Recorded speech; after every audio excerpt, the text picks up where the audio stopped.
সুপ্রিয় দর্শক, সাময়িকের পক্ষ থেকে সকলকে শুভেচ্ছা জানাচ্ছি। আমরা বর্তমানে একটা ফুলকপির বেডের সামনে রয়েছি।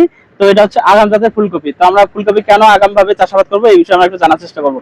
ভাই, এটা হচ্ছে ফুলকপি, কোন জাতের ফুলকপি? এটা আইস বল জাতের সিনজেন্টা কোম্পানির। সিনজেন্টা কোম্পানির আইস বলে। আচ্ছা, আগাম জাতের যে ফুলকপি গুলো, যে জাতগুলো রয়েছে, তার মধ্যে সবচেয়ে বেস্ট কোনটা আপনার কাছে মনে হয়? বর্তমান বাংলাদেশে বেশ কয়েকটা জাত আছে, তার মধ্যে অন্যতম হচ্ছে আইস বল আর একটা হচ্ছে মুক্তি, এটা ইউনাইটেড স্টেটের।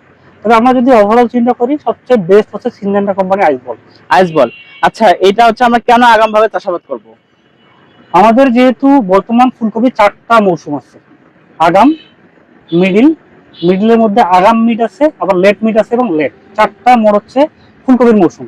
কিন্তু সবচেয়ে আগাম যদি আমরা বলি, সেক্ষেত্রে আমরা আইস বলটা হচ্ছে বেস্ট। আগাম কেন?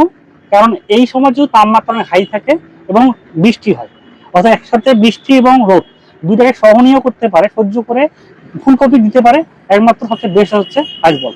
এবং এর ওজন কিন্তু এবারে 700 থেকে 800 গ্রাম হয় এবং মোটামুটি 45 থেকে 50 দিন এটা হয়ে থাকে। এই জন্য এটা চারা হিসেবে বা এই বীজটা হচ্ছে ফুলকপি গাছের সবচেয়ে ভালো একটা বীজ হতে পারে।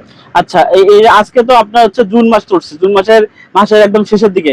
তো এই যে আগাম জাতটা, এটা আমরা কতদিন পর্যন্ত এটা আমরা রোপণ করতে পারবো আগাম জাত হিসাবে? মোটামুটি এটা আগস্ট মাস পর্যন্ত লাগানো যায়, মোটামুটি মে থেকে আগস্ট এই সময়টাতে এই আমাদের আইস বলতে ফুলকপি লাগানোর মেইন সময়। আচ্ছা, এই যে যে চারাগুলো আছে, এই চারাগুলোর আগাম ভাবে রোপণ করার জন্য কতদিন বয়সের চারাগুলো রোপণ করা? মোটামুটি 30 দিন। আমরা একটা দেখাই আপনাদের। জি, এই যে ফুলকপির চারাটা দেখেন, একদম বেস্ট। এর বয়স হচ্ছে মোটামুটি 28 থেকে 30 দিন হবে। চারাটা কতটা সুন্দর সতেজ। এটা সব ধরনের রোগ, ভাইরাস, ব্যাকটেরিয়া, ছত্রাক, নেমাটোড, এই সব ধরনের অণুজীব থেকে অনেকটাই মুক্ত। এবং এই চারা যখন কৃষকরা লাগাবে এটা জমিতে, এর যে ইল্ডিং ক্যাপাসিটি এবং এর যে ডেভেলপমেন্টটা, গ্রোটা খুব সহজে গ্রো করবে এবং অনেক ছড়াই যাবে। মাটির চারা ক্ষেত্রে এটা এরকম হবে না।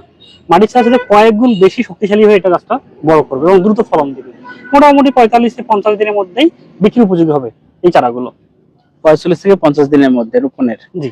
আচ্ছা, তো এর পরে আমরা যখন এটা তো আগাম ভাবে ধরতেছি, আগামের পরে কি এই চারাটা মানে এই জাতটা কি আবার রোপণ করা যাবে, নাকি তখন অন্য কোনো জাত নিয়ে কাজ করতে হবে? যদি আপনার 2 মাস, এখন যদি আপনার জুন, জুলাই, আগস্ট, তাহলে অলরেডি মাস শেষ হয়ে যাচ্ছে। কিন্তু হ্যাঁ, মানে আগস্টের পরেই অন্য জাত আসবে। মানে এরপরে আসবে ফুলকপির ক্ষেত্রে যদি নিনজা আসবে, তারপর হোয়াইট মাউন্টেন আসবে, হোয়াইট এক্সেল আসবে, হোয়াইট স্টোন আসবে, হয়তো ওগুলোও করবো।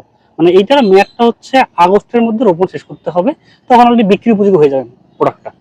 তার মানে আমরা এই সময়টা যদি আমরা লাগাতে চাই, ফুলকপি লাগাবো, যারা লাগাবো আমরা, তার জন্য সবচেয়ে বেস্ট জাতটা হচ্ছে এই জাতটা। আমরা যে বর্তমান সময়টাতে আছি, এখানে কিন্তু একদম প্রচুর পরিমাণ যখন বৃষ্টি হয়, প্রচুর বৃষ্টি, একদম রোদ হয়, প্রচুর রোদ। আমরা যখন আমরা যে শুটটা নিচ্ছি, এখানে কিন্তু প্রচুর পরিমাণ তাপমাত্রা হচ্ছে। তো সেক্ষেত্রে এটা আসলে কতটুকু সহনীয় পর্যায়ে যাবে, কিংবা এটার সহনীয় মাত্রাটা আসলে কিরকম হতে পারে? মোটামুটি আমরা এখানে বলতেছি যে তাপমাত্রা সহিষ্ণু জাত এবং বৃষ্টিপাত সহিষ্ণু জাত। সহিষ্ণু বলতে সহ্য করার ক্ষমতা। তার মানে এই জাতটাকে আমরা যখন R&D করছি, যখন ডেভেলপমেন্ট কাজ করা হয়েছে, তখন কোম্পানি হচ্ছে এই ধরনের ট্রায়াল দিয়েই তাকে ডেভেলপ করে আজকে বীজ প্রদান নিয়ে আসছে।